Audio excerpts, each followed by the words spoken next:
Okay. Just overall thoughts on the performance tonight, especially Nick got going early and was really hot tonight. Yeah, I thought we played well. You know, we made our free throws. We missed probably 12 layups. You know, if you make 8 of those, you know, it's a totally different situation. But I thought we actually got the ball exactly where we wanted to get it and played well. And defensively, you know, we didn't do a great job on a couple of their guys, but we did a really good job on the perimeter.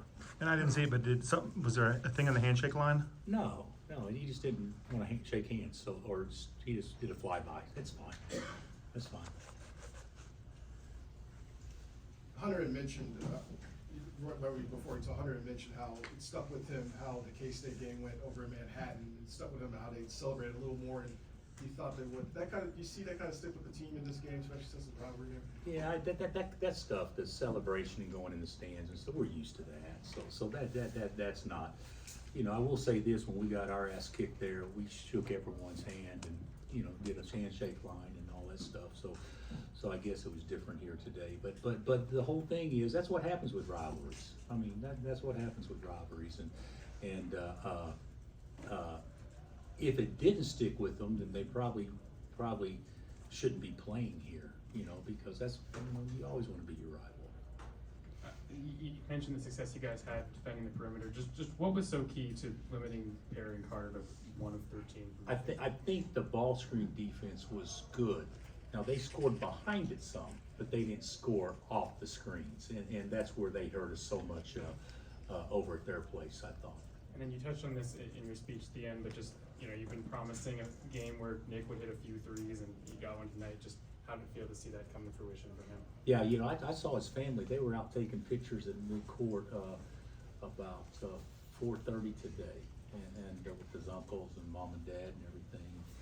I said he's going to make 5 tonight. I actually thought he made 5. He only made 4, but he's going to make 5 tonight. So when he made his 4th, I thought it was his 5th, and I turned to the family and I did 5, and they all did it back to me, and so they can't count either.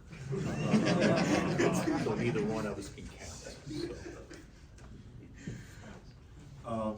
Bill, just you know, going along with Nick, you know, he's saying he's 3 and don't want to see him today. You know, Kevin's saying he's 2 and don't want to see him today. DeJuan's already said he's coming back next year. Just how do you embrace just having these guys and then let them get more eligibility? Well, you know something, it won't happen moving forward because this is because of COVID year.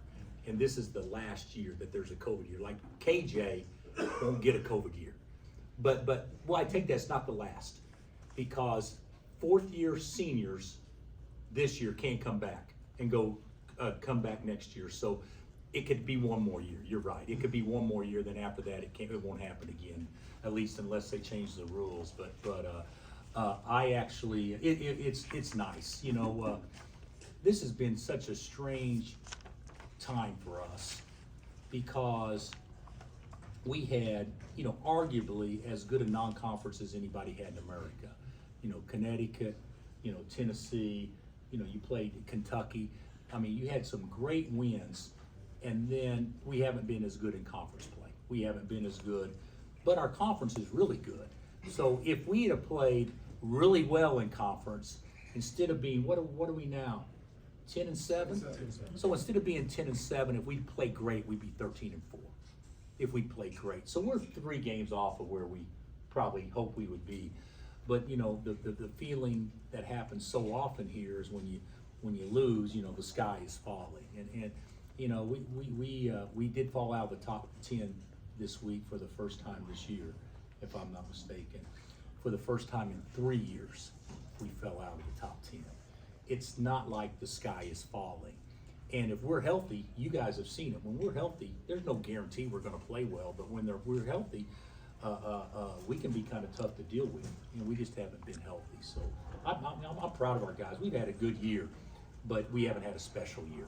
In order to have a great year or a special year, we got to play good from this point forward. And going back to those ball screens, and it seems like y'all were pretty stingy on defense, don't want at their hands. Was that kind of a point of emphasis? Like trying to get steals and like when Yeah, they would get the ball. I don't know that was an emphasis more than usual, but you know, what did we get, 9 tonight? So that's a pretty good number against a good ball handling team. They only turned it over 11 times and to get 9 steals, that's a pretty high number. You talked about in your speech there, wanting Hunter to come back. What does that timeline look like with discussions with him? Is that? I haven't had one after the discussion season? with him. I think that all players should focus on the season, get through the season, because the best way for him to have a decision is for him to play well and not worry about all this other stuff. It's the same way with Kevin. It's the same way with K-State players. It's the same way, you know, when guys got a decision to be made, you need to play the best from when it counts the most. And so I haven't had any talks with Hunter about it, but it is an option. I heard a media guy say this about Joel Embiid once, saying that, you know, he could go or stay.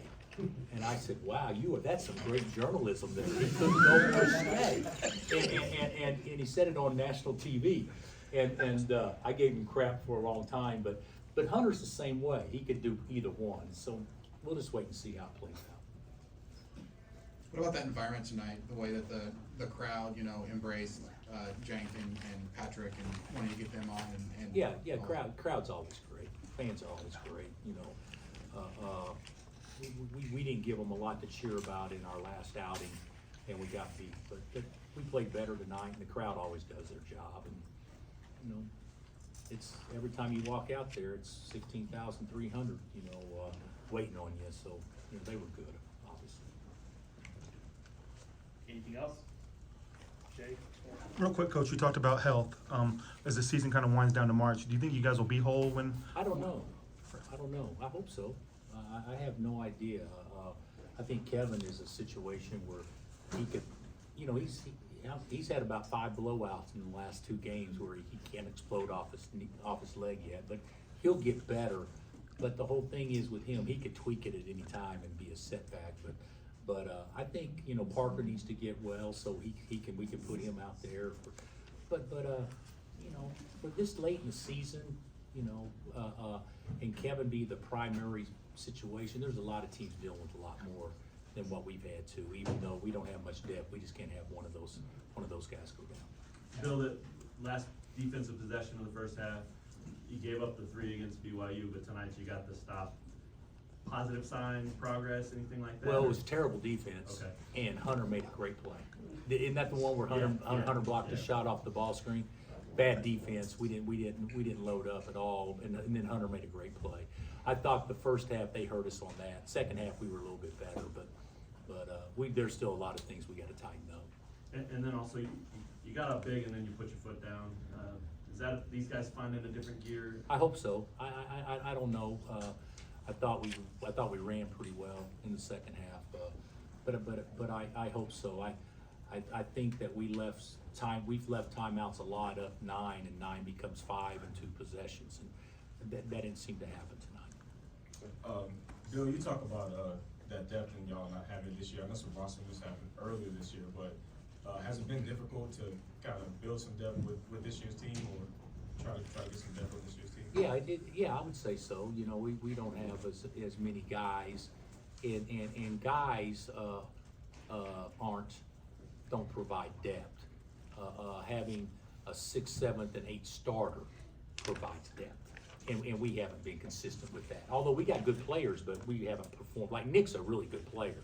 We see it in practice, but it hadn't translated to the games. And tonight, you know, you guys saw even the one dunk. Didn't he have a dunk in transit? I mean, that was impressive. I mean, how athletic he can be off balance like that. But so I'm hopeful that our depth will be the best it's been all year, you know, moving forward. And then in the tournament, you know, the timeouts are longer and the halftime's longer and all the things. You may not need as much depth unless you have foul issues. All right, thanks, Coach. Thanks, Coach.